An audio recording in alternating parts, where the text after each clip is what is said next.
Right, evening, everyone. Hope you're all well. Welcome to another session of computer architecture. And as you already know, today we're looking at test revision. And if my memory serves me correct, our test is supposed to be on the 21st of May. So I think that's just about roughly over a week from now. So I think it's imperative for us to get to the nitty-gritties of what's happening in terms of the type of questioning and obviously looking at the content that is relevant as far as the actual test is concerned. So just to jog your memories, remember we mentioned that the actual learning units that are going to be relevant as far as this particular test is concerned is that if you are using the 10th edition of your prescribed textbook, chapters number 1 to 7 are your default go-to chapters as far as content that will be assessed is concerned. And then if you're using the 9th edition of the prescribed textbook, then naturally your go-to chapters are going to be chapters number 2 all the way to chapter number 8.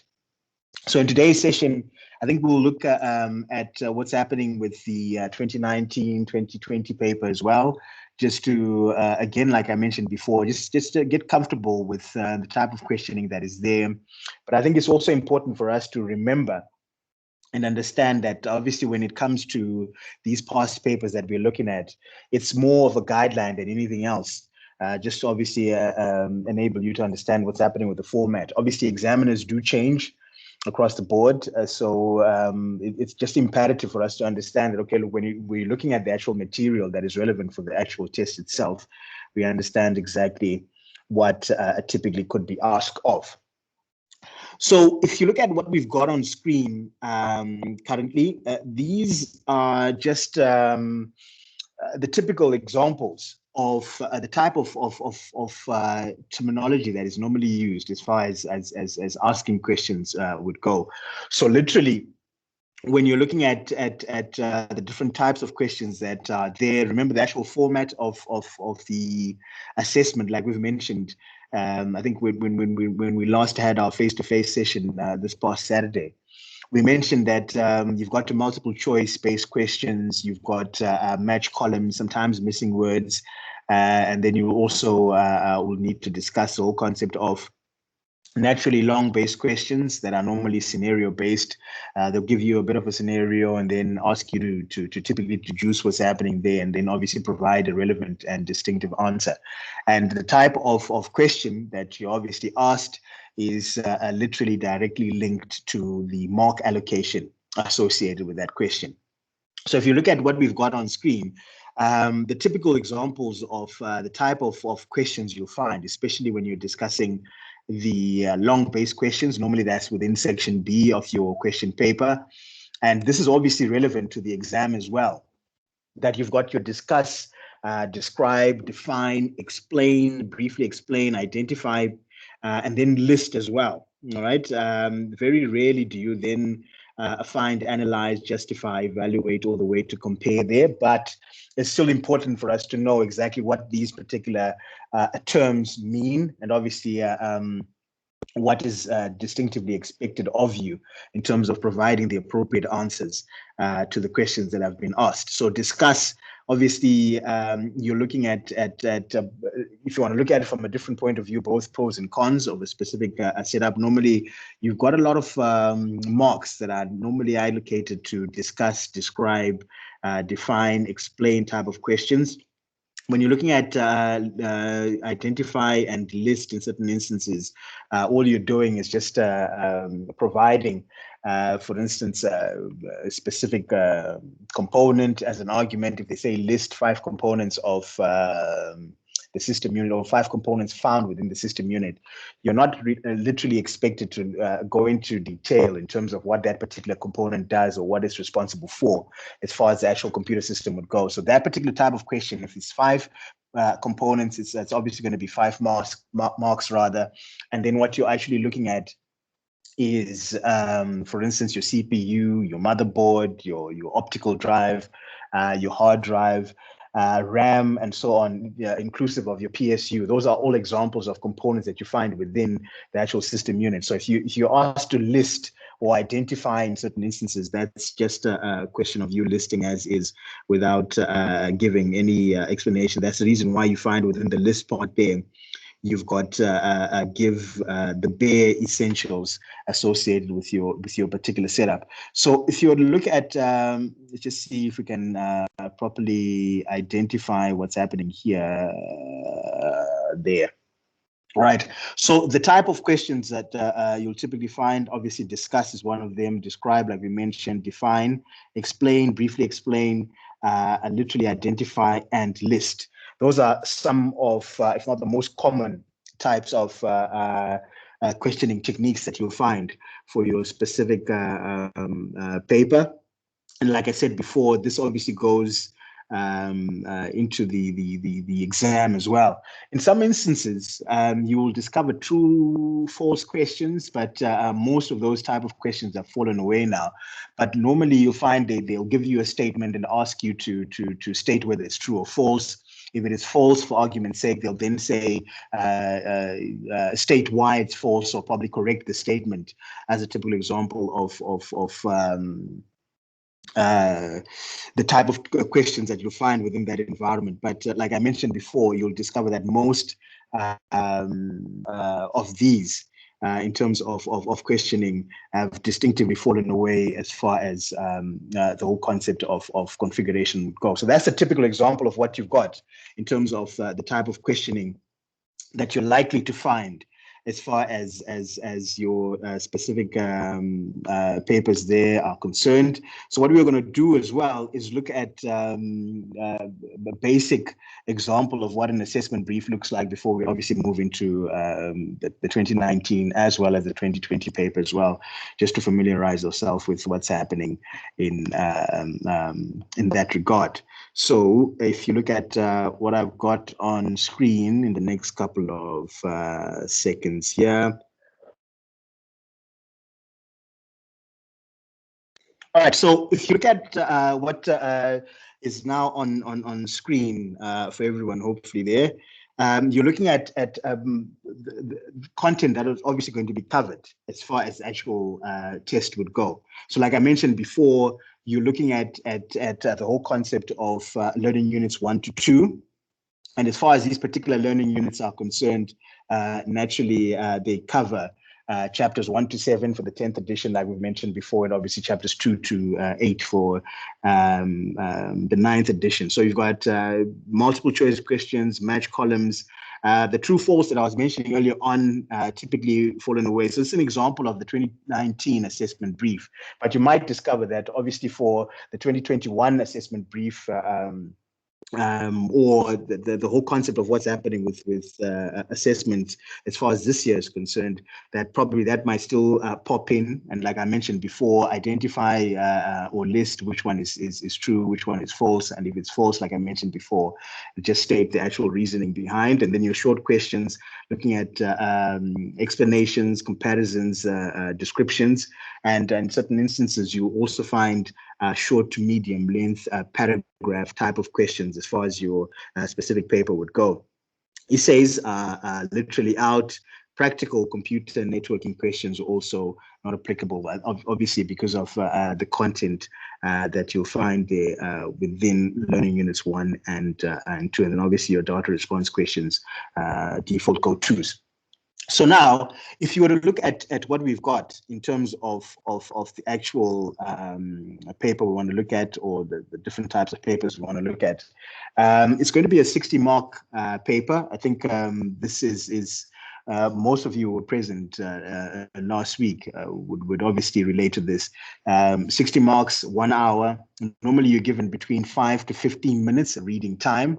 Obviously use that particular time wisely, go through the paper, try and identify sections that you probably might want to start concentrating on first, if you need to then jot down the notes as soon as the actual assessment commences, and then at least you can divide your time appropriately in terms of the questions at hand. So 60 marks, and naturally 1 hour, and like I mentioned before, your 50% is your generic pass mark as far as these particular assessments are concerned. So it's a closed book assessment which typically means that you'll obviously will not be allowed to enter the exam room or the actual test center or test environment with notes or textbooks or any material, digital or otherwise, that can assist in terms of answering certain questions that are there. So with this paper, it's a 2019 paper. I think the last one we were looking at is the 2018 paper, and question one, which is part of section 1 in this particular setup, or section A, dependent on environments, is distinctively looking at again multiple choice based questions. I think we're looking at about 5 of them that are 2 marks apiece, and then naturally you obviously need to be plugging out the right answer in terms of what has been asked there. So again, with the whole concept of time, I think I've mentioned this before, just ensure that you spend enough time actually reading through these questions, especially with the multiple choice questions. In certain instances, just adding a word in terms of the actual question itself, or removing a word in terms of the actual question itself, or adding a phrase or removing a phrase in a specific statement is literally the difference between a wrong or correct answer. So in certain instances, if not all of them really, it's imperative for you to make sure that you read your questions properly so that you obviously give the distinctive answer that is relevant to that question. So this one, we've got the measurements of CPU speed. So when we're discussing central processing units, remember we mentioned the whole concept of it literally being the brain of the machine. Again, we've mentioned a couple of times before that that's a bit of an overstatement, but it literally just gives you an idea of what that particular component is responsible for as far as functionality of your computer system is concerned. So here we are looking at this particular component. If it's obviously the most important, it's literally most powerful and arguably the fastest component that you'll find within your actual computing mechanism there. So there is measurements associated with the speed of these particular central processing units. Obviously, speeds vary across the different brands, across the different models, across the different platforms, if you want to look at it from a different point of view. Obviously, there's a difference in speed in terms of an entry-level computer system to a high-end machine, and ultimately that difference just dictates how fast this particular machine does things in terms of basic functionality, if you want to look at it from a different point of view. So we talked about clock cycles, right? And literally, your computer system would normally need, so a clock cycle, a charge sent along what they know as or what is literally known as a clock wire that is literally responsible for waking up the CPU to start working on instructions. All right, so one charge on that particular clock wire is known as a clock cycle, and in certain instances, your central processing unit would need at least 2 of these clock cycles to start working on a distinctive command. So one clock cycle is measured in what they call hertz, and that is HERTZ. If you remember the session that we had that was covering CPUs or microprocessors, that particular measurement is what is relevant as far as the actual speed of the machine would go. So 1 million of these hertz, or 1 million of these clock cycles rather, would equate to 1 megahertz. And then 1 billion of these clock cycles equates to 1 gigahertz. So in that particular instance, if you look at that question that we've got, literally the most relevant answer that we've typically got there as far as contributions they are concerned. I think let's change the color there so that's more appropriate. What we've literally got there as far as the most appropriate answer is concerned would be A, megahertz and gigahertz. All right, and then as you scroll down, we want to remove that. Right, so as you scroll down, you'll find that we've got another. All right, let me just use the, let's try to do that. Okay, so we've got a bit of a scenario-based question now that you've got as far as question number 1.2 is concerned. It's a RAM-based problem. We've got a specific individual here that wants to add 512 MB of a PC100 SD RAM to a very old machine, naturally. But obviously, according to the statement that we've got there, or scenario that we've got, this particular machine is still distinctively useful. So the system has 100 megahertz motherboard and currently is running 256 megabytes of non-ECC SD-RAM. Remember, ECC is short for error correction code. And we've mentioned that that particular type of RAM normally is used for error checking, literally a better type of RAM module, because you try and minimize the errors that are associated with instruction sets that are sent to and from your central processing unit. But obviously it comes with a bit of a drawback, because it's slightly slower as opposed to the other types of RAM that exist. And like we've mentioned before, in order for you to capitalize on usage of this particular type of RAM module, then naturally your motherboard has to be capable of this specific type of RAM. So remember, SD is short for synchronous dynamic RAM that we've got there. What else does this particular individual need to know before installation?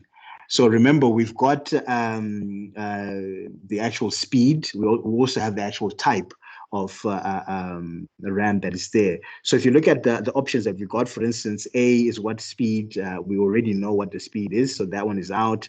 What type of RAM? Same difference applies. It's an SD non-ECC SD RAM. That's non-ECC naturally.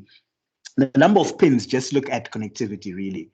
And remember, what you also need to take into consideration, if you were discussing DDR here, or dynamic, double data rate SD-RAM, then that's a different point or concept altogether, because we've mentioned before that DDR is neither forward or backward compatible, which means that if I want to use DDR3 for argument's sake, that means that my board needs to be DDR3 compatible. Same difference would go DDR4, DDR2, you name it. So these particular RAM modules are neither forward or nor backward compatible. So in that particular instance, obviously the number of pins would dictate, and not just the pins per se, but obviously the gap that you'll find within the actual RAM modules would obviously need to correlate to the one that you've got on the board.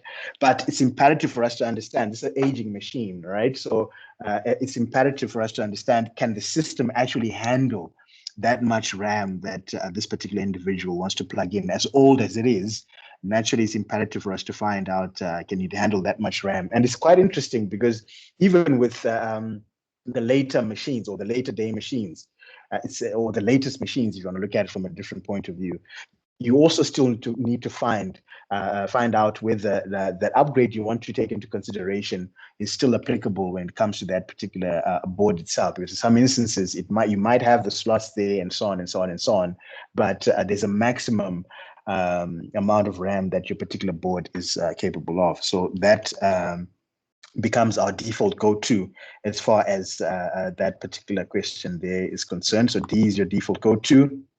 And then we've discussed PSUs. I think I asked you to look through the clip on YouTube there that discusses, or that looks at PSUs.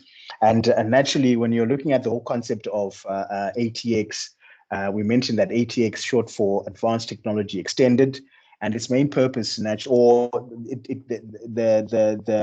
advantage of that particular architecture literally avails for ease of installation, literally ease of use across all particular platforms, because it's become the default standard that dictates the actual types of systems, especially your generic desktops that are out there. So when ATX was designed, especially if you're looking at it from a PSU and a case and board configuration, there was a specific architecture that was developed, obviously, to enable or to prevent rather a user from turning off the computer system before the actual operating system shuts down. So another way of looking at this is that instead of you hitting or pushing the power button as far as your particular desktop is concerned or ATX configuration is concerned, literally you can use the operating system to either boot or shut down the machine.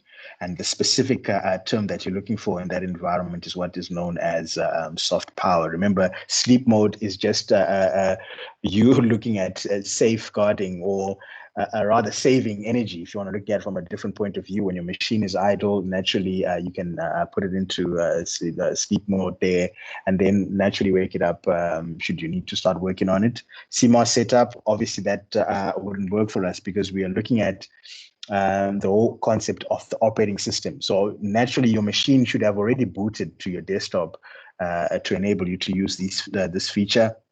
Motherboard power connector, obviously null and void there because that is just a physical connection from your PSU to the board itself to give it or to supply it power. And your jumper, again, same difference applies in terms of it being natural physical physical access to the actual board itself. So that would typically be out there. So your default go-to for 1.3 is naturally going to be your soft power.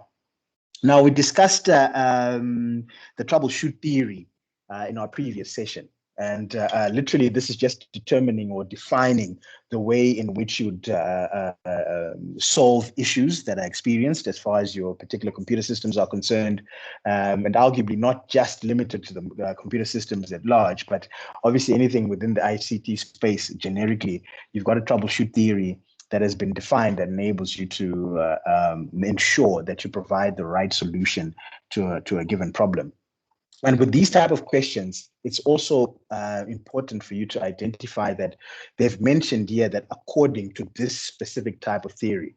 So you will find in certain instances, there's some answers there or contributions that might be correct when we're not discussing a theory or when you're not discussing a specific doctrine, if you want to look at it from a different point of view. But it's imperative for you to understand that the moment they've mentioned that according to this theory, it's important for you to know the actual steps associated with that theory and obviously reference it or distinctively mention or deal with it when you're looking at answering some of these questions. So with these multiple choice-based questions, like we've said before, in some instances, it doesn't come in as multiple choice, but they'll ask you to either provide the 6 steps associated with the troubleshoot theory or list the 6 steps there without them giving you a list of options to choose from. Or same difference applies with the actual question that we've got on screen currently, that according to this theory, what is the first thing that you need to do when you arrive at a machine? And you don't have options that are there. It's just a generic question for those 2 marks. And it doesn't have to be exactly as it is in the textbook or in the slides or whatever material that you use, but it's supposed to literally show your understanding of that theory and obviously your understanding of how you'd try and solve issues that might arise. So obviously, the first thing that you want to take into consideration before you start working on anything is naturally start identifying what the problem is, because you can't start backing up data. For instance, if you look at D as an option there, because assuming your computer's problem or your client's issue there is a faulty USB port, and they literally can't connect their printer or they can't connect their USB mouse, just for argument's sake, there's literally no reason for you to start backing up data in that environment. We've got a physical port that's obviously malfunctioning there. That's what literally needs fixing. So backing up data or backing up critical data is something that you obviously would need to do when you're looking at resolving certain issues. But it's not the first thing that you want to do when you start working on a machine, because remember, it's important for you to understand or identify what the initial issue is first before you look at backing up data. You can't start working on that machine immediately, obviously without knowing what's happening. That's your C there. And I think B is one of the worst things that you might want to ask a client or a customer that asks how the user broke the actual machine itself. So I would stay away from those type of questions or that type of thinking completely, because it doesn't help the situation at all. So your default go-to as far as the actual answer there for that particular type of question there is going to be identify the actual problem.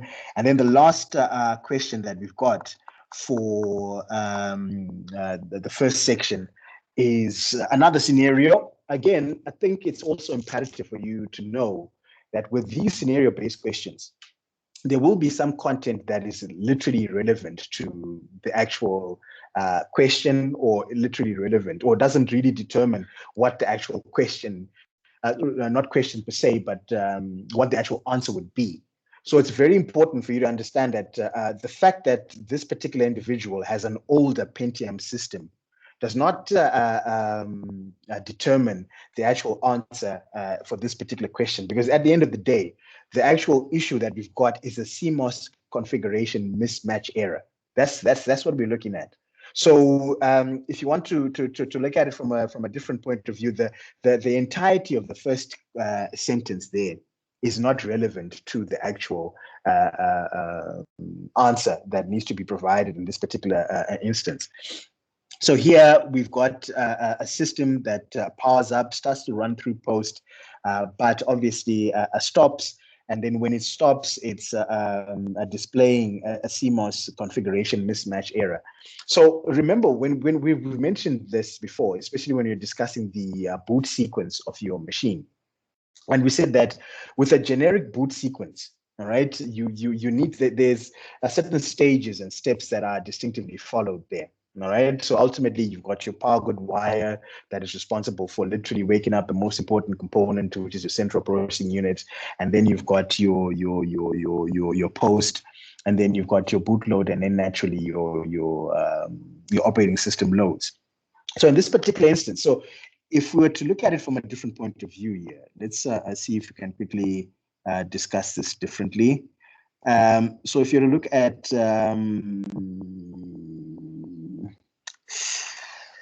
right, so if you want to look at the point at hand, I just mentioned here that if you discuss the whole concept of the boot sequence of your machine, we've mentioned that if you look at it from a generic point of view, right, we're saying that any appliance or any particular electronic something will need power for it to function, right? Whether that power is coming directly from the socket or whether that power is coming from a battery, the list will go on and on. It needs to have some kind of power. So in this particular instance, when we're discussing our machine from a layman's point of view, obviously that power needs to be there. But again, the power is not enough for the machine to successfully switch on or successfully boot, because there are certain processes that obviously need to be taken into consideration. We need to check for the most important component, because obviously without it, nothing can be done on the system. But if you look at it from a different point of view here, so what I'm saying is the first thing, you've got the power good wire that is literally responsible for waking up the most important component, which is your central processing unit, right? But remember, those two stages are not enough, or those two things are not enough for a machine to function. Right? Yes, we got power, or yes, the particular CPU has been woken up by that power good wire, or electrical current sent along that power good wire. But the CPU doesn't just function on these, sorry, not the CPU rather, but the computer system doesn't just function on these two things, right? We need to have RAM. Why? Because that primary memory is responsible for storing or housing instruction sets that are relevant and necessary for the machine to function. That whole boot process is part of an instruction set being executed, right? And then at the same time, we need to see what we're doing on the machine. So if we don't have graphics, or if we don't have a unit that displays output, the usage of the machine becomes null and void. If we don't have something that enables us to store our content, or to look at storage even of our operating system, or access of our operating system, then that becomes null and void as well. And remember, when these particular machines were initially designed, the sole input device was your keyboard, like we've mentioned before. And naturally, you obviously need to check for that as well. So this is what your post does, all right? So you've got your post, which is short for power on self-test. And remember, what your post is responsible to check for is naturally your RAM there. It's also supposed to check for your graphics, right? It's also supposed to check for an internal hard drive there. or at least some particular drive that enables us to, and then it also needs to then check for your keyboard. But remember, we've mentioned before that this is more applicable to older type of systems, because now you've got touch-enabled devices. You can also use your mouse for the on-screen keyboards, as your colleague mentioned in our previous session as well there. So generically speaking, if you want to look at it from a different point of view, I think your post main thing, focus rather, is on RAM graphics and the hard drive, right? And once that succeeds, then naturally we've got what they call the bootloader. This now enables us to look for where our operating system is sitting. Right? Is it on an internal hard drive or external hard drive? Is it on the network, which is obviously sitting on a server somewhere, or is it booting from an optical drive? These are all examples of where our operating system could sit. And if that passes, then naturally our fifth stage there is obviously going to have your operating system, right? So in order for us to get a successful boot, all 5 of these stages need to succeed, right? But in the question that we initially were looking at now, they had mentioned that during post, we get a configuration mismatch error. So what this means is we are sorted literally in terms of RAM, just generically speaking.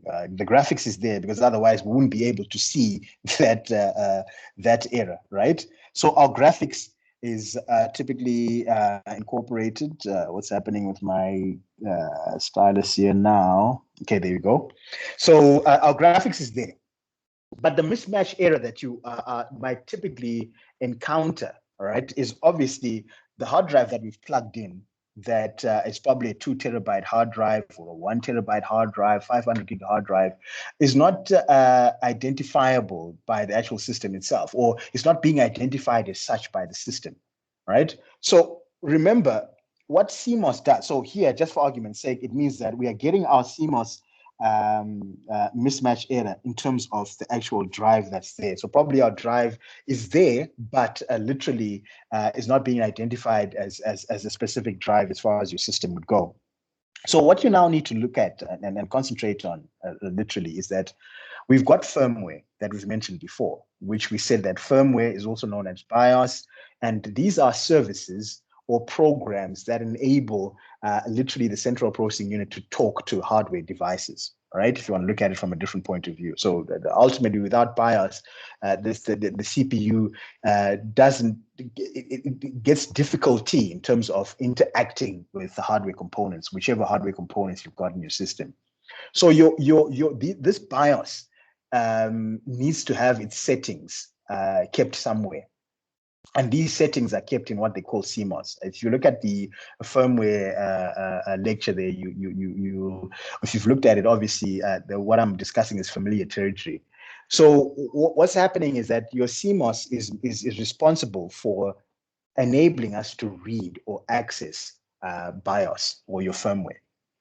So in this particular instance, right, remember I've mentioned that your CMOS is a volatile component, which means that if it's volatile, what we are looking at in this particular instance is that whatever is stored in that CMOS, whatever these settings are that look at system date and time, that look at the amount of RAM that is plugged in, the type of RAM that is plugged in, that show your CPU settings, that also show your hard drive and optical drive settings there, right?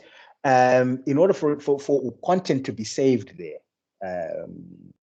we need an electricity substitute or electrical substitute, because whatever is stored is ultimately lost the moment the power is removed, right? So these settings that I've just listed a couple of seconds ago are housed in a CMOS setup or your complementary metal oxide semiconductor. And in that particular platform, right, you've got volatile architecture, which means that we need an electricity substitute to ensure that when we switch off the computer system, those CMOS settings are always going to be there, literally, the next time we switch on the machine, right? So the only way we can do that is to get a battery, right? So your CMOS now is volatile, like we mentioned before. So to alleviate this volatility, we need an actual battery to assist with this, right? So the moment this particular battery either starts malfunctioning or is not installed properly or is missing or is losing power or literally dying, we start to get these errors that appear on screen as our machine boots, right? So when you've got a dying CMOS battery, or when you've got a battery that's missing completely, or when you've got a battery that has not been installed properly on your motherboard, then naturally we are going to have issues as far as this particular environment would go. So literally, in this particular instance now, if we go back to this particular setup here,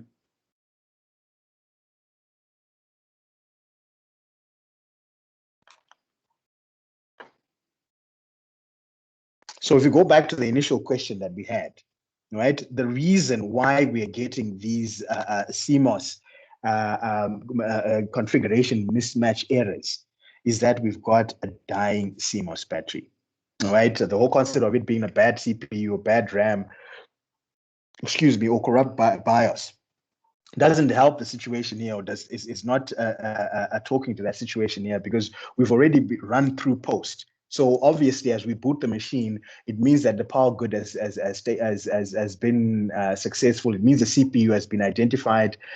Literally, it means the RAM has been there as well, because remember, you've got the constant beeps if RAM is not plugged in properly, or the machine wouldn't boot at all.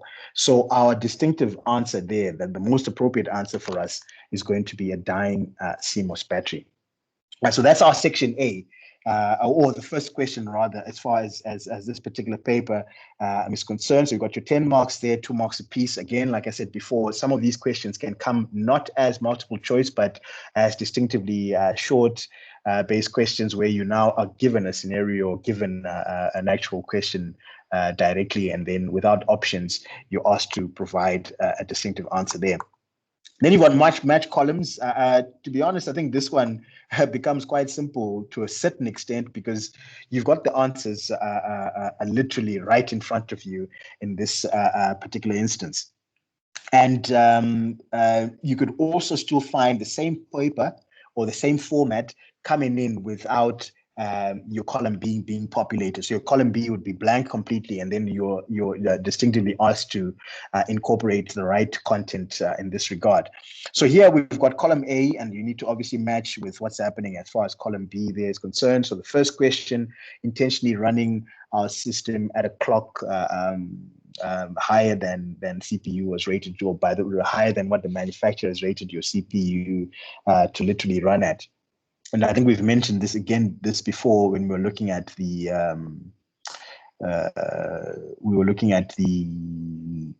CPU or microprocessors chapter. And this specific term is known as overclocking. So you're pushing it to beyond manufacturer set limits. Normally, you find that a lot of enthusiasts in the industry would buy a relatively affordable or cheap central processing unit and then overclock it to run at speeds that match high-end CPUs, and it obviously need to incorporate the proper cooling and so on. Normally, that would cause system instability and sometimes even lead to overheating and the actual component CPU malfunctioning as well. But if you've got the right cooling put in place, and probably if you've overclocked probably just for a certain time or for a certain app, normally a lot of gamers would prefer to overclock. It's not something that you could say it's right or wrong, but literally it's important for you to understand that in certain instances, when you overclock a central processing unit, you void warranties and you can cause system instability.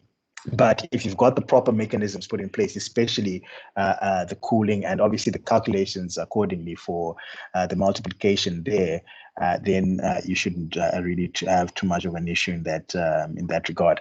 So 2.1 there becomes it's overclocking. So I think if we were to type this out, let's see. So 2.1 is going to be overclocking, and overclocking is obviously our F in terms of column B there.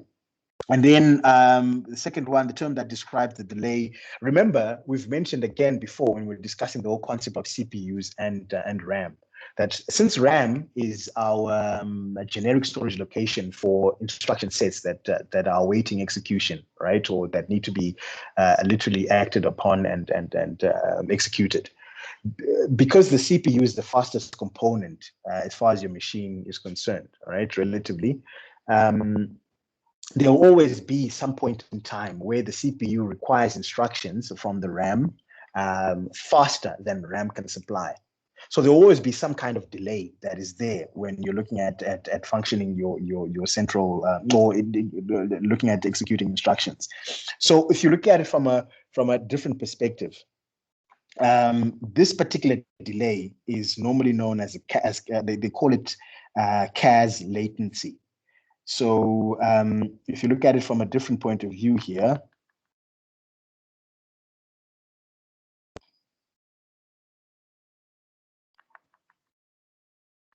right. So if you look at the whole concept of latency generically, as far as your systems are concerned, there, this is normally known as CAS latency. So CL is short for CAS, which is column astray or column array strobe.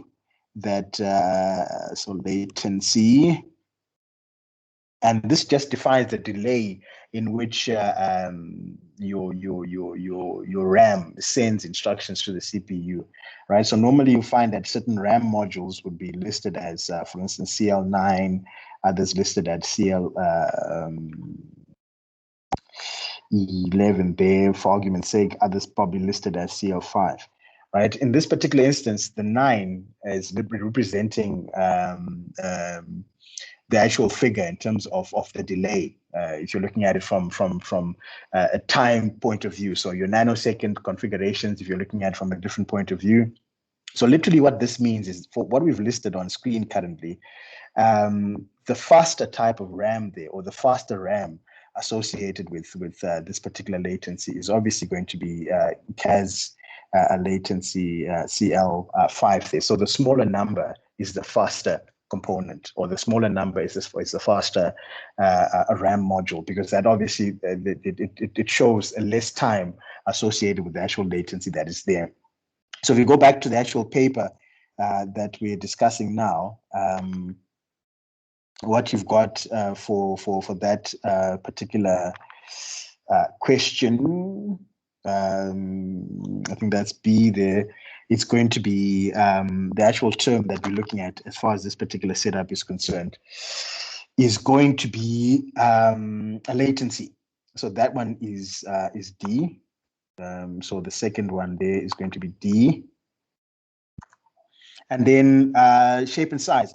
So remember, whenever you're discussing the whole concept of motherboards, the two main things you need to take into consideration: form factor and chipset. Normally, your chipset is responsible for determining compatible CPU and RAM configurations there, as far as your particular system would go. And then the form factor determines the actual shape and size of the actual board itself. So in terms of contributions or answers there, a B would be our default go-to. And then again, when you're discussing the whole concept of, they've mentioned here that you've got, they are used by the CPU for temporary storage of internal commands. So when you're looking at RAM, right, if you go back here, when you're looking at the whole concept of RAM, again, as far as content is concerned, when you're looking at the whole concept of RAM, normally you've got, we discussed dynamic RAM, and this is normally associated with consumer RAM. And the dynamism is in the whole concept of instruction sets needing a constant refresh to maintain content as far as these particular RAM modules are concerned, right? And then you've got static random access memory that is normally part and parcel of your central processing unit. So other terms that you find that are relevant in terms of these particular components would be cache.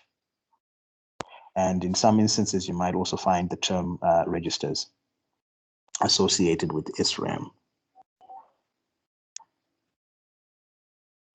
Registers. All right, there you have it. So if you remember the diagram that we had in one of our previous sessions here, we said that you've got your, if you were to look at it from a block diagram point of view, you've got your CU there. You've got your ALU, arithmetic logic unit, and just underneath, you've got your registers.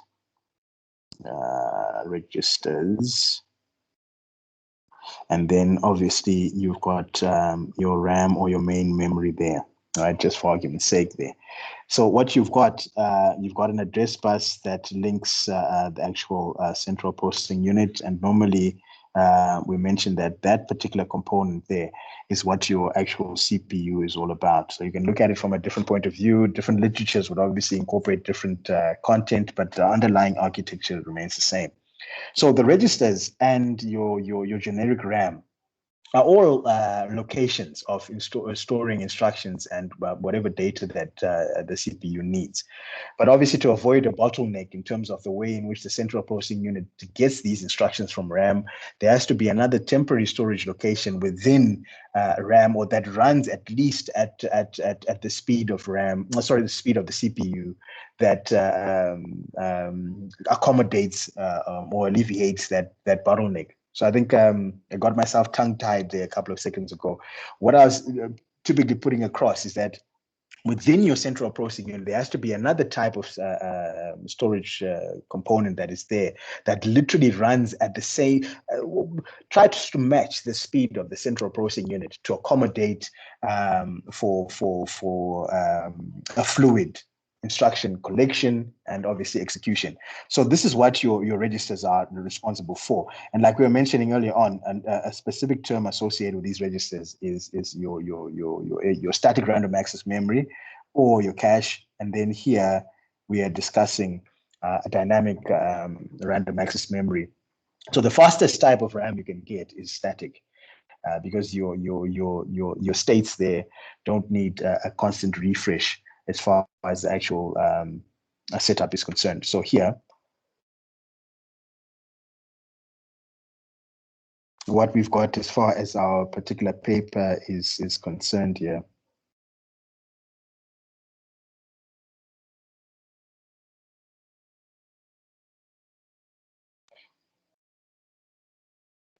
All right, is going to be, I think we've got another option here because I don't see registers listed here. Let's see what we got. Yeah, there we go. So we've got registers there. All right, so here that would be registers. So that would be G, and then literally by the process of elimination, if you want to look at it from a different point of view, but remember, it's still important for you to know these answers. So a connector that is designed to connect PC to high-end audio. So Sony and Philips designed what they call a digital interface format that is literally responsible for connecting high-end audio. So this is what they call the SPDIF. So here, if you go up, I think that was our very first option. SPDIF is short for Sony Philips digital interface format. And obviously that particular answer for us would be A. All right, so that's the match columns there. I think that's another 10 marks or 2 marks a piece. Imperative for you to just to understand exactly what's happening. And like I said before, in certain instances, you might find that column B is completely unpopulated or blank, and then you need to populate with content accordingly there. And then 3.1, that's pods. So I think we won't waste time there on pods. You guys should really be familiar with this by now. These are from chapter number 2, as far as the prescribed textbook is concerned. That's edition number 10. And then if you want to look at edition number 9, that's chapter 3. So the visible PC discusses these particular pods. So I think familiarize yourself. You can get papers that will give you images and then arguably ask you to identify these as far as setups would go. So that one I'm going to leave for you. And then with 3.2 to 3.4. Now, when you look at they've mentioned here, so remember, I was mentioning earlier on that the type of questions will obviously determine the actual mark allocation. So you've got 4 steps that you need to list. And you've got 4 marks allocated with that one. And then with question 3.3, you've got 4 types of RAM. Again, you've got 4 marks. And then literally with 3.4, they've mentioned describe though there as far as the 6 steps, but literally associated mark allocation to 6 as well.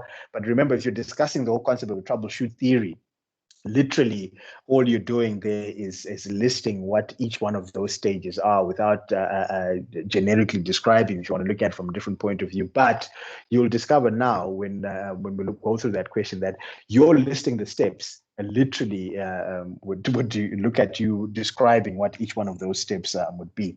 So when you're looking at expansion cards, now we've mentioned this before, that when you buy your computer system, especially when you buy your board, that particular board comes with what they call onboard ports.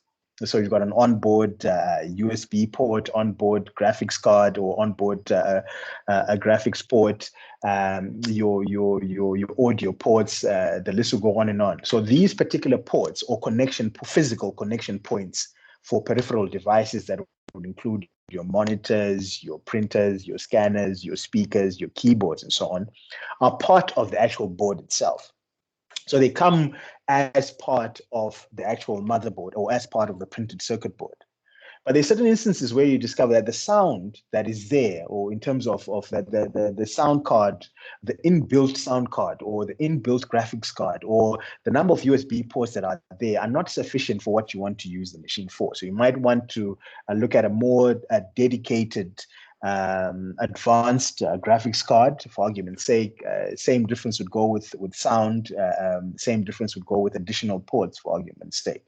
So literally, you'd use what they call an expansion card to literally extend the usage of your machine, or expand the usage of your computer system, to say, okay, look, the onboard port that is there for my graphics is something that is not applicable in terms of the environment in which I want to use this machine in. So ultimately, what I'm going to do is distinctively look at plugging in or buying a dedicated graphics card that I can plug into my board on my expansion slots or my PCI slots, and then use that dedicated graphics card, or use that dedicated sound card, for argument's sake. So the way in which you would install this particular graphics card. So I think we've looked at images that obviously show us the different types of boards that are there, and obviously the different types of expansion slots that you'll find, or rather the different numbers of expansion slots that you get depending on the board that you've got. So literally, you need to follow specific steps when you're looking at installation of these cards as far as your machine would go. So obviously, the first thing that you'd want is to be knowledgeable about the actual card itself, as well as the board. So the card that you want to buy, is it going to be compatible with the board? Is it going to be compatible with other architecture associated with the system? As far as your machine would go. So you need to literally be knowledgeable about the actual component, as well as your system at large, to ensure that there's compatibility with these components, and you don't have system issues after installation. So the first thing that you want to distinctively look at, as far as your particular installation would go, is discuss the whole concept of, I think we've looked at this before when we were discussing, or when I asked you to look at the whole concept of the motherboard section there. So the first thing that you obviously want to take into consideration as far as your installation would go is naturally discuss you being knowledgeable.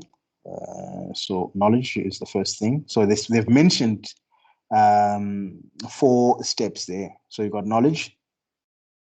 The second one is going to be the actual physical installation of the card, you plugging it in to its actual slot and making sure that you fasten it to the case as well. So you've got physical installation as the second one.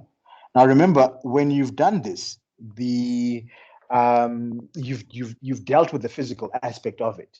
But remember, it's important for that new device that has been plugged in to be identified by the system, especially within the operating system environment.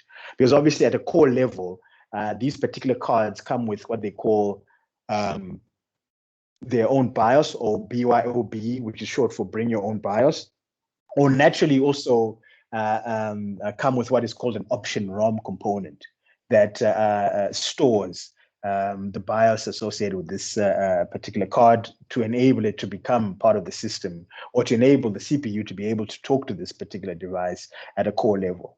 But when you're within the operating system environment, naturally what you now want to do is install your drivers that enable this particular device to be fully installed. We looked at physical installation, but you also need to look at the abstract part, or the software installation associated with this particular component. And then lastly, once you've done that, you literally are supposed to then verify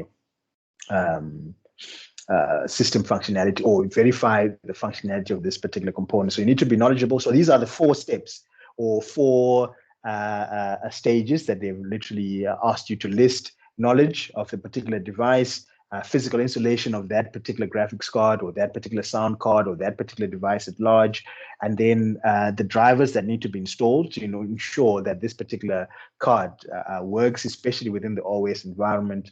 And then naturally, you need to verify, once this is done, that this particular card actually functions appropriately, or as it should. So that's literally for the 4 marks that is associated with the question there. And then if we go back to the actual paper,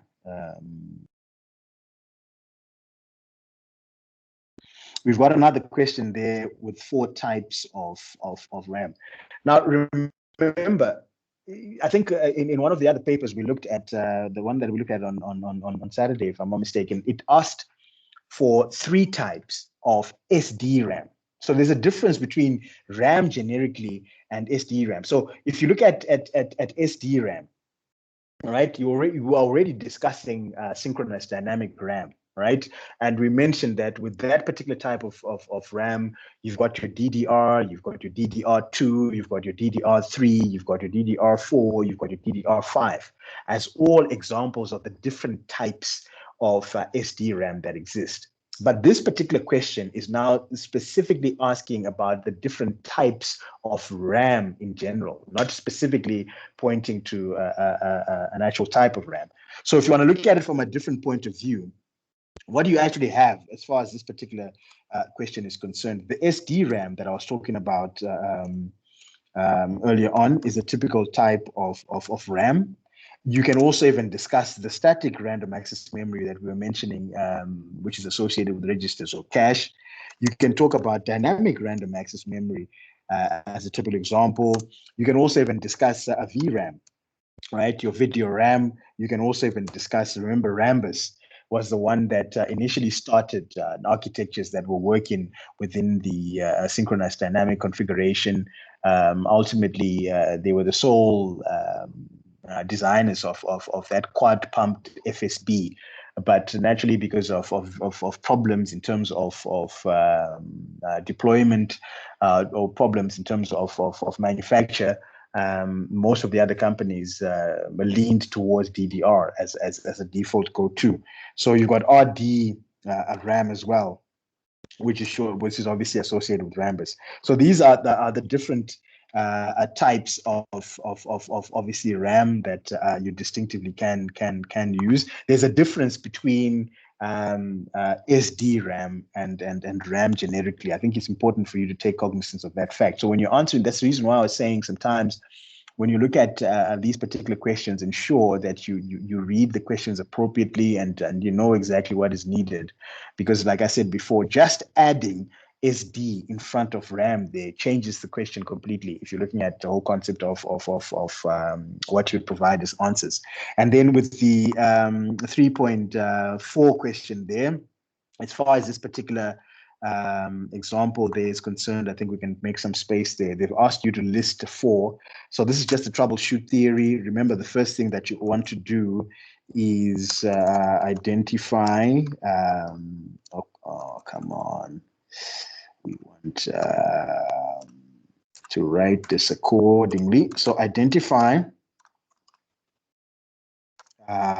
problem. That's the first thing. And then after identification of the problem, remember, you now need to establish a theory of probable cause, right? So once you've established a theory of probable cause, what could have caused the issue, associated with my problem there. So probable cause. Then the third thing now is once you've established that theory, you need to then test that theory. So test theory of probable cause, right? So once you've tested your theory, you're certain to a certain extent that this is the issue at hand. You now need to develop a plan of action. Right, and then once you've determined what it is that you want to do in terms of resolving the issue at hand, once that is done, once you've completed that stage, you obviously now need to verify a full system functionality. System functionality there. And then lastly, you now need to incorporate some kind of documentation associated or document your findings. So instead of documentation there, we can just say document your findings. Right, so document your findings, or literally documentation. So those are the 6 that's the reason why you'd find that describe becomes a bit more applicable there, because in you just listing these, yeah, there's literally a short description in the actual steps that are there. So identify what the problem is firsthand, and then once you've done that, establish what could have literally caused the issue. So establish a theory of probable cause, test that theory to ensure that you are certain to a certain extent in terms of what's happening there, and then develop a plan of action. Well, how are we going to solve the issue at hand? And then naturally look at verifying full system functionality once you're done, and then document your findings. So the documentation that is here is also, it's different from the documentation associated with your expectations and follow-up, especially when you look at safety and professionalism, chapter 1, 10th edition, chapter 2 in the 9th, where you're looking at documentation that is there to enlighten the client or your customer in terms of what it is that you did to get the system back up and running. And naturally, this particular documentation can choose to add in your labor costs there or not, but it's more or less a report of what it is that you did in terms of resolving the issue. Normally for billing purposes, if you want to look at it from a different point of view, but the documentation that we're looking at here for the troubleshoot theory is in case you encounter the same problem in a different environment, you know what to do, or that documentation can be used by someone else within your team or within your environment to resolve issues that are similar to the ones that you obviously would have encountered rather in that regard. So that's that there for question number 3. Do we have a 4th question here? Yes, we do.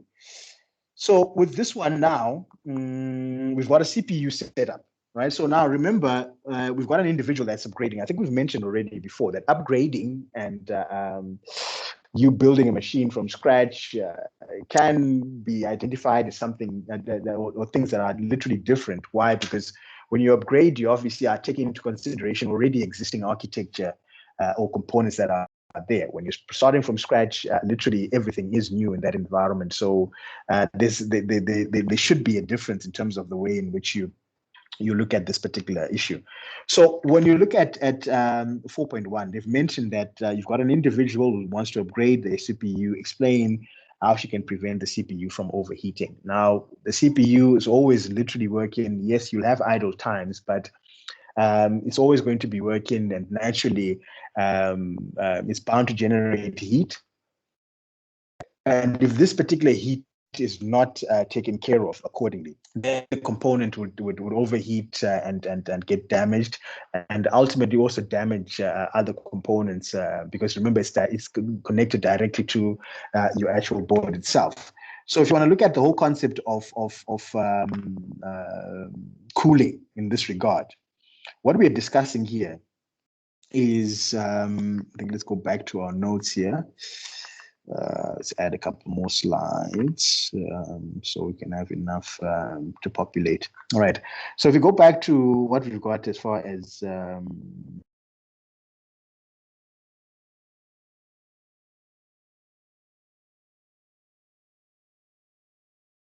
as far as our particular notes here are concerned.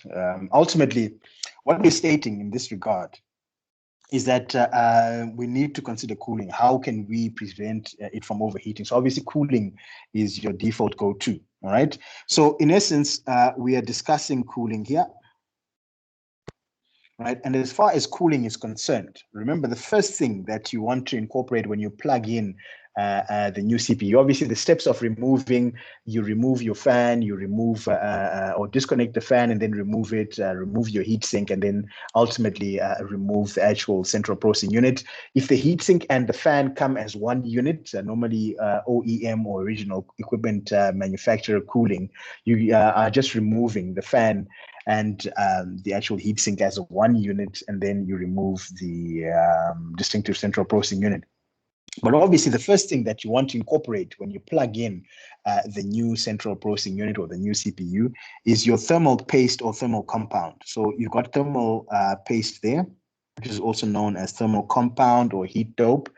And this particular compound enables there to be a connection or a contact, if you want to look at it differently, between the actual central processing unit and the heatsink. Because without that that heat dope or without that thermal paste, there's just a bit of an air gap between the actual heatsink and the fan itself. And what this heat dope also provides for is to allow proper transfer of heat from the actual CPU to the heatsink itself. So once the heatsink, once you've plugged in the thermal paste, you plug in your heatsink, right? And this particular heatsink, its main purpose is to absorb all the heat that obviously the central processing unit is generating, right? So absorbing that heat is not enough on its own, right? Because the heat is still there within your environment. So you need some kind of mechanism put in place that enables dissipation of this heat away from the heatsink, so that that particular cycle or process continues. And you also look at continuing to have a cooled environment. So obviously, the third thing that needs to be taken into consideration there is going to be the fan. Right, so your thermal paste response, just a very small pea size amount is supposed to be plugged in there, and then once you do that, the moment you incorporate the heatsink or press the heatsink against the thermal paste or the CPU, that thermal paste naturally spreads, and then once it does that, you obviously now have a maximum contact, and then you've got absorption of that heat into that heat sink, and then naturally the fan is responsible for blowing that heat away from your distinctive environments. Now, remember, the other thing as well is if you incorporate too much thermal paste, you literally defeat the purpose in terms of allowing for that maximum heat transfer from the CPU and the actual fan itself, or the heatsink and the actual CPU rather itself. So these are the cooling mechanisms to put in place. So yes, she needs to consider cooling to prevent that particular CPU from overheating. And obviously the components she needs to be using for her installation without fail is obviously going to be a thermal paste or thermal compound, the heatsink, and then the fan. So like I was just mentioning earlier on, obviously in certain instances, short descriptions of what each one of these components do would do you a world of good in terms of giving the appropriate answers, and obviously trying to totalize as far as mark allocation there is concerned. I think the other question is also delving on what's happening in terms of, let's see what we got here. The other question is discussing, again, now we're looking at it from a motherboard point of view. All right, so you've got a scenario-based question here, but like I said before, just be on a lookout really of content that is not relevant to the actual answers at hand. So here, what you're actually looking for is a guideline to a motherboard and a case. That's your main issue, and you've got 5 points you need to put across for 5 marks. So you've got motherboard. How would you choose an actual motherboard? What would you take into consideration for you to choose a motherboard and an appropriate case as far as your specific environments there are concerned. So ultimately, what you want to do is look at, let's see, I wanted to scroll down. Just want to see how many more questions we've got here. Okay, cool. Not a problem. So I think we can just complete these and then compare notes with the other paper there, time permitting. Okay, so we need 5 reasons. So I think we can go back to our notes for this question. And then the other one is reasons for CMOS. The other one is for RAM there. Okay, fine. So here, what we will do is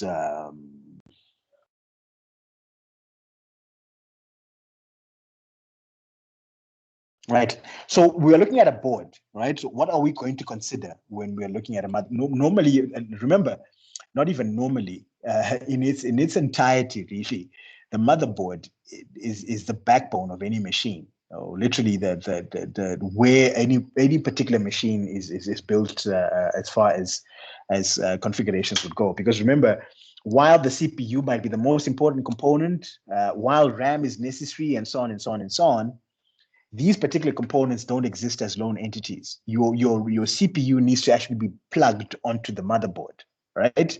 Your RAM needs to be plugged onto a motherboard. Your hard drive, in terms of connectivity to the controllers and so on, have to be plugged in onto the board. So your board literally lays the foundation of every particular PC on the planet, right? So it's important that when you're actually choosing it, you're taking into consideration what's relatively important there. So the first thing, obviously, is that you need to take into consideration what type of CPU are you going to be using, right? And when you're looking at what type of CPU, literally you're discussing the whole concept is it going to be an AMD CPU or Intel? Remember, we've mentioned a couple of times before, these for years on end now, these particular CPUs are no longer interchangeable. So if you want to use AMD, you obviously need to you need to find an AMD compatible board. Same difference would go with Intel, right? You also need to consider the actual socket that you're dealing with as far as these particular CPUs are concerned. Right? And then what you also want to consider is a RAM as well, right? Does this particular board, what particular RAM does this board accommodate for? Does it have extra slots for upgrade in future? Right. So remember, you don't want to buy a board today and then discover that a couple of years down the line you need an upgrade, instead of actually plugging in probably more RAM to make your machine a bit more snappy. You're looking at replacing the board in its entirety. So that obviously defeats the purpose, because obviously it's not economically sound and viable as well. So you want to buy a board that has obviously enough RAM slots there that you can look at plugging in more modules to accommodate for more RAM, to obviously make your machine a bit faster. Before you look at completely replacing the board at a later stage, should need be. You also discovering the whole concept of so the extra sockets and how much RAM you can arguably plug in. Remember, we've mentioned before that these boards have got maximums associated with, or limits associated with the amount of RAM that you can plug in. The other thing that you also want to consider is the form factor, right? What is the actual shape and size of this particular board, right? Is it an ITX board? Is it a micro ATX board? Is it an ATX board? The list will go on and on. This will also determine what's happening with the actual case, because remember, here we're considering the choice of the board as well as the case as far as setups would go. So naturally, when it comes to your board, you also need to have the manual associated with the board, right? So normally they call this a motherboard book, because this will now tell you what's happening with the jumpers associated with this particular board, where certain connection or leads go to, and so on and so on and so on.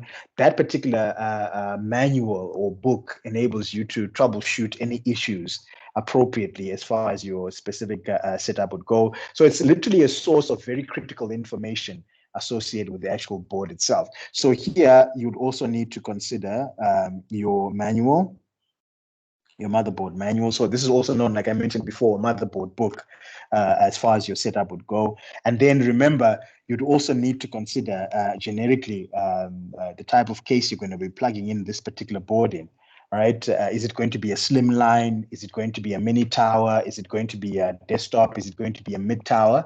And that will also determine the type of CPU that you'd use. Are you using a small form factor PSU rather? Are you going to be using a small form factor PSU or power supply unit? Are you going to be using an ATX power supply unit? That all depends in terms of the actual case that you've got. And some might also want to argue that when it comes to the case, you're also discussing proper cooling, proper ventilation there to avoid any discrepancies that can arise with your system, then ultimately possibly overheating if there's no appropriate cooling incorporated there. So these are some of the examples of what you need to consider when you're actually looking at getting a board and a case as far as your specific computing systems there are concerned. So ultimately, CPU, looking at is it going to go? Are you going to go Intel, AMD? What type of socket is there? LGA, PGA?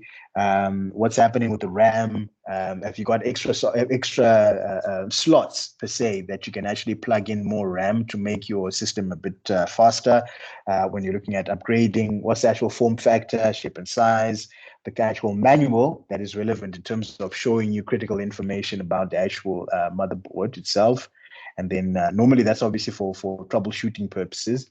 And then naturally you want to look at the actual case associated with your setup. And then the other question, what's happening here?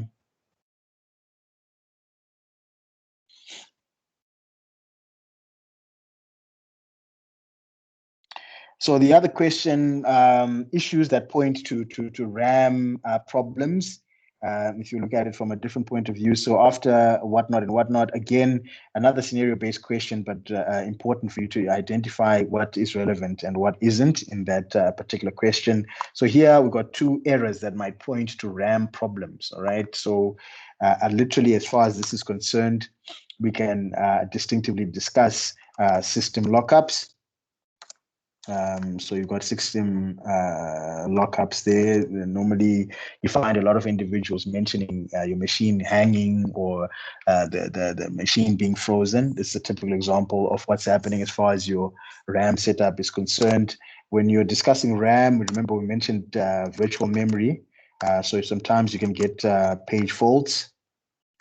You can also and these page faults can also, but anyway, page faults are more related to the whole concept of your virtual memory environments. And sometimes you get what they call the blue screens. So BSOD, all right? So blue screen of death. When you're distinctively running Windows-based systems. If you're running a Mac, normally you get what they call a spinning pinwheel, pinwheel of death. All right, that is normally associated with what they call a non-maskable interrupt, which interrupt that the CPU literally cannot ignore, or an issue that the CPU can distinctively not ignore, as a typical example there. So some of the other issues that can point to that is obviously faulty. You can also discuss faulty or buggy software. Come on. So faulty software.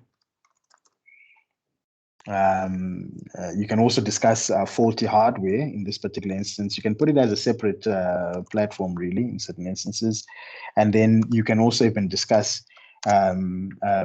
something that a dying power supply is an issue that literally looks at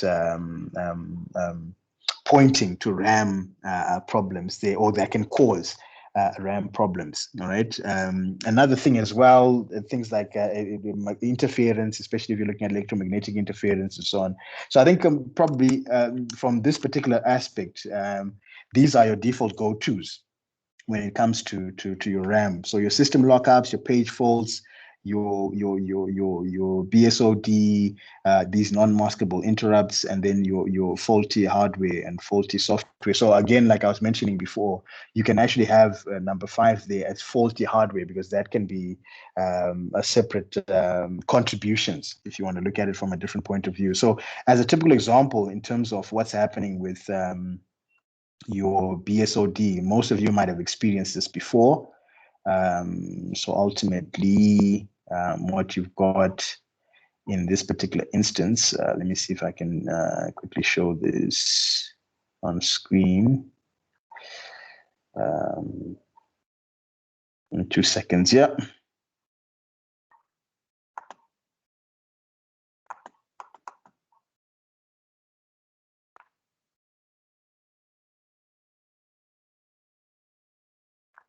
All right, what do we have here?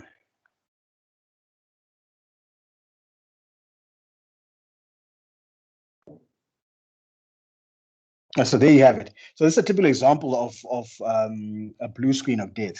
All right, it's just a typical example of something that can point to RAM issues. In certain instances, you might discover obviously there's a whole host of issues that are there, in application crashing and so on. But more often than not, these particular blue screens are identified as RAM issues. To alleviate or to deal with that particular problem there. Normally something as simple as a restart of the computer system is more than enough, that you need to go back to what your machine was, go back to the point where your machine was functioning accordingly. Or alternatively, in some instances, if your RAM is actually physically bad, the best thing to do, obviously, in that environment is to replace your RAM as far as configurations are concerned. All right, so that's that for that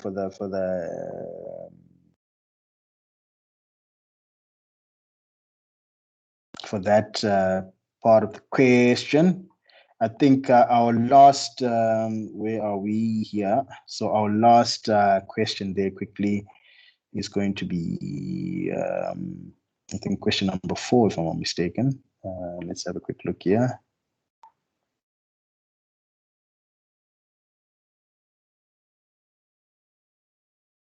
All right. So I think our last question is question number 4.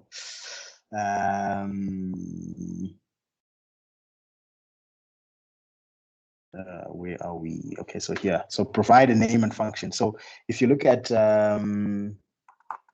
right. Okay, so here the question says, write down a name and provide a function of any 2 of the following power supply components. All right, so you've got 4.5.1, 4.5.2, and then 4.5.3. So the first one here is obviously what they call a surge suppressor. Obviously from your power supply setup, and this one here is your UPS, which is short for uninterruptible power supply. So come on.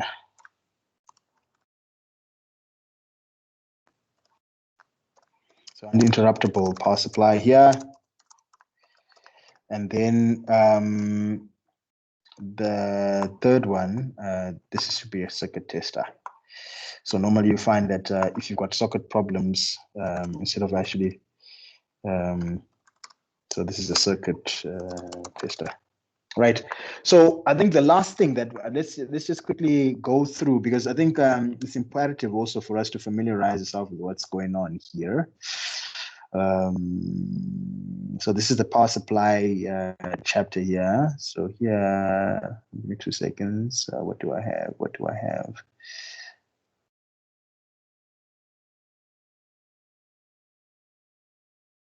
So I think if we go back to our notes here. All right. So remember, when you look at power issues, right, you've got 3 distinctive problems that normally are experienced when you're dealing with power generically. And remember, because from an IT background, there's you've got limitations in terms of dealing with not electronics per se, but instead of dealing with electrical issues. right? Because normally when you look at your power supply, the best thing you can do there is probably just clean out the fan. If there are issues that continue to arise, then obviously the best way to resolve that issue is to replace the actual PSU. All right. So it's imperative for you to understand the actual problems that are normally encountered from a power issue. So you've got what they call a sag, right? And the sag is also literally known as brownout, especially if you've got a lot of them or a large setup. So these particular sags or brownouts look at a temporal decrease in power. So this you're looking at a decrease in power supply or in power. The worst case scenario is obviously your computer system shuts down or your components shut down or your appliances shut down, right? The second one is, let's see if we can quickly add another slide here, because I think we're going to need another one. Right, so the second one that you find is known as a spike or a surge, right? And then this one is a temporal increase in power or in electrical supply, and naturally that's the worst case scenario, really, because this would damage components ultimately without any second thought. And then the third would be a blackout. So this is a complete loss of power. So this one, let's just mention that loss. Right. So these are the generic power issues that you encounter. So they're devices that have been designed naturally to deal with these particular issues. So normally, if you look at the surge, you've got what they call a surge suppressor, the one that we just saw in the paper there, suppressor. Oh, come on.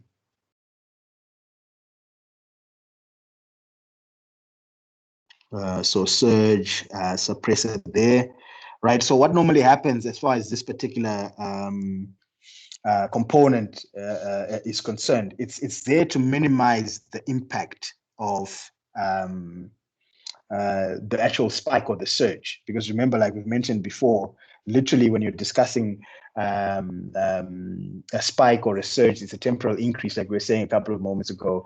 And naturally, that is the most detrimental one, because there's too much power that is being supplied, obviously electrical power that's being supplied to your components. So the worst thing is obviously to have these components get damaged in their entirety. And obviously the best thing in terms of resolution would be to replace components, and that can be a bit of a costly and cumbersome exercise. And then when it comes to your brownouts and your blackouts, you've got a UPS normally that's associated with this. So this uninterruptible power supply now acts as an electricity substitute. You've got batteries that are there that obviously give you some amount of time in terms of functioning your components, your appliances, your devices, whichever way you want to look at it. The bigger the battery, naturally, the more power and the more time you've got on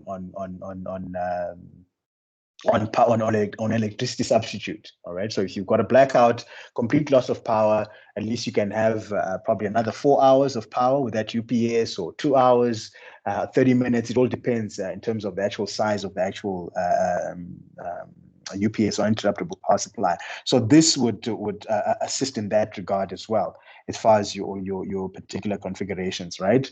But now remember, these UPSs also have surge suppression incorporated within them. And it's also important for you to understand that you've got different types of UPSs that exist, right? You've got what they call standby UPSs, right? So this one only literally kicks in when there's a sag or a dip to a specific level. So normally that sag or dip is between about 80 to 90 VAC there. So the moment it senses that, literally what now takes place is that your standby UPS starts kicking in. Okay, we're having issues with my stylus again. And then you've got an online UPS, and this one is always connected, right? So you connect to your power socket through this UPS, and it's always connected regardless of configuration. You're actually powering up your computer system through the UPS that is directly powered to your socket there. And then the other type of UPS that you'll find associated with your environments is going to be what they call a line interactive UPS, right? So line interactive. So this one, instead of using a battery, remember, like we said, the default configuration of these UPSs is to have a battery that would obviously act as your power supply there, or electricity substitute. This one will have special circuitry that replaces these batteries to produce the power that is literally needed. So it's imperative for you to remember these when it comes to your specific setups as far as your configurations would go. And obviously, as part of your toolkit, you might also need to move around with a circuit tester, something that you can use to test where the power is actually being supplied at the socket there. And if there are issues with the socket, then obviously something needs to be done from an electrician point of view. And then if not, then probably the component is the one that might be having issues there. So remember the different types of issues that are there: your sags, temporal decrease, collective sags, or a large sag literally is known as a brownout. And then you've got a spike or a surge, a temporal increase, most detrimental there. In order for you to resolve that, you need a surge suppressor. And then naturally, you've got a blackout associated with your environment. And again, like we mentioned before, to deal with a sag and a blackout, you normally will deal with UPSs, and it's important for you to get the appropriate terms there. So if you want to look at what you've got in terms, I think, like I said before, if you look at the clip that deals with your UPSs, you'll find that in this particular instance, just give me 2 seconds here.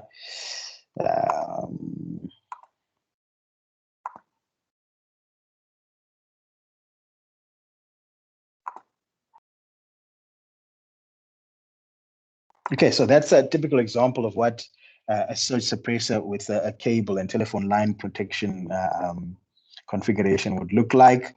Again, like I said before, this is a bit repetitive if you look at the clip that deals with PSUs. And then if you're going to be discussing the whole concept of a generic UPS, sorry, not UPS, but surge suppressor, again, this is what you've got on screen. There's a typical example of what a surge suppressor would distinctively look like. Again, I think if you're going to be in the market for one, please make sure that you get the right type of surge suppressor rather. Try and avoid getting the cheaper versions of these, because remember, ultimately, you're trying to safeguard your components from ultimate damage. And then there we go. With this one here, that's your generic type of UPS. So like we were saying, the bigger it is, obviously, the more power it gives, and the more time it gives on that particular power. The smaller it is, the opposite applies. So that's that there in a generic sense. I think we are sorted now as far as that particular paper is concerned. I think I wanted also, but I think our time there has literally done us in. So if let's see if I can share this again.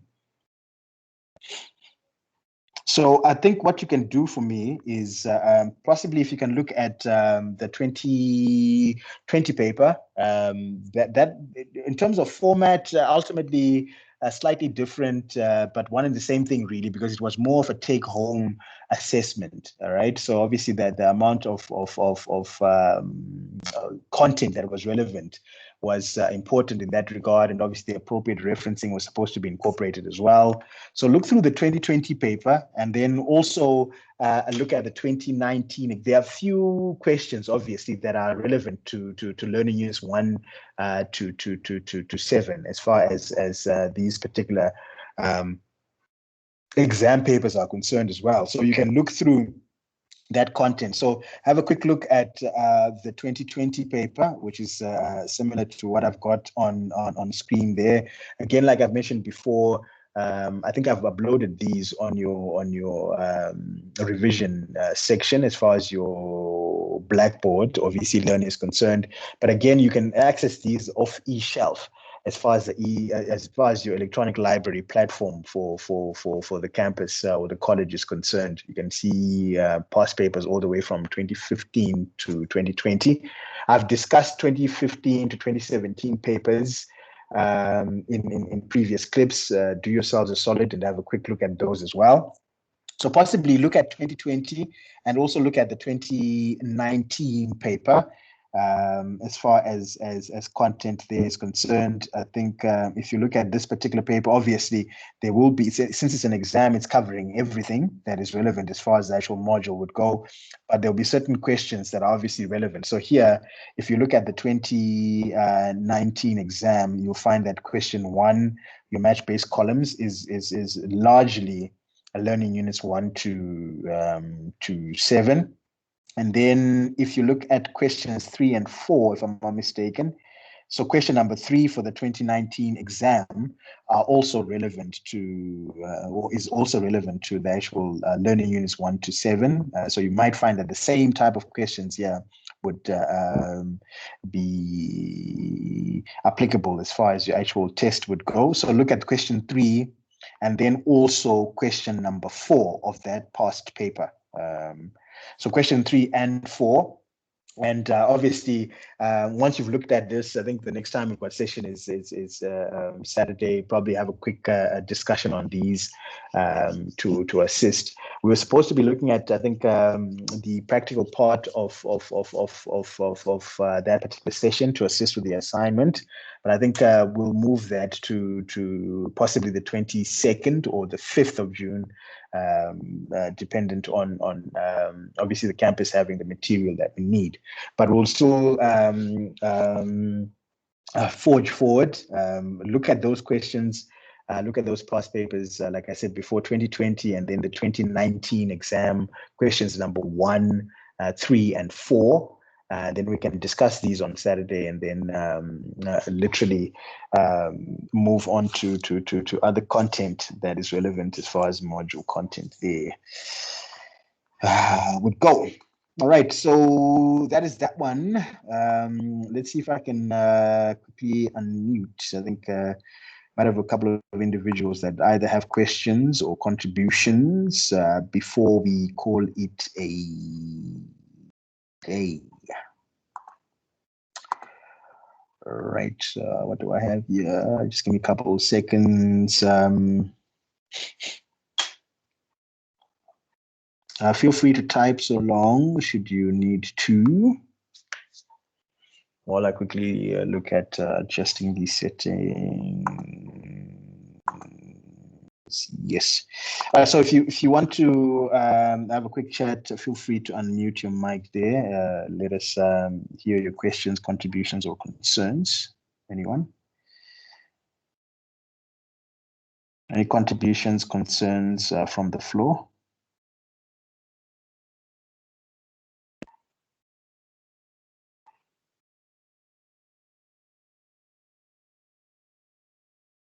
Contributions, questions. Okay, so it looks like we are sorted. Okay, I've got someone coming in here. Right, you can go ahead, Happy there. Hi, Kincaid. It's regarding like years ago, I worked at an IT company. So in terms of troubleshooting, there were this beeping sound. Do the computers still do that?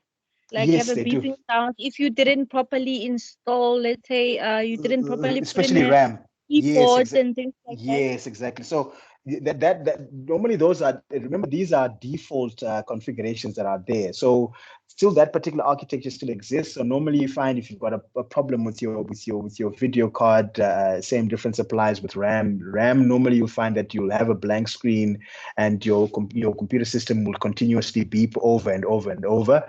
And in some instances, some of these machines, the LED light, instead of it being, I think the normal color you normally get is lime green or yellow. Instead of being that particular color when you boot it, it will show a red light, which is a generic indication of some components that might not have been plugged in appropriately. But normally you find that those problematic components would range from your CPU, your graphics card, and your RAM. So the beeping does still take place, especially during the post. Okay, thank you. Not a problem. Righty. Do we have anyone else with contributions, questions, or concerns before we call it a day?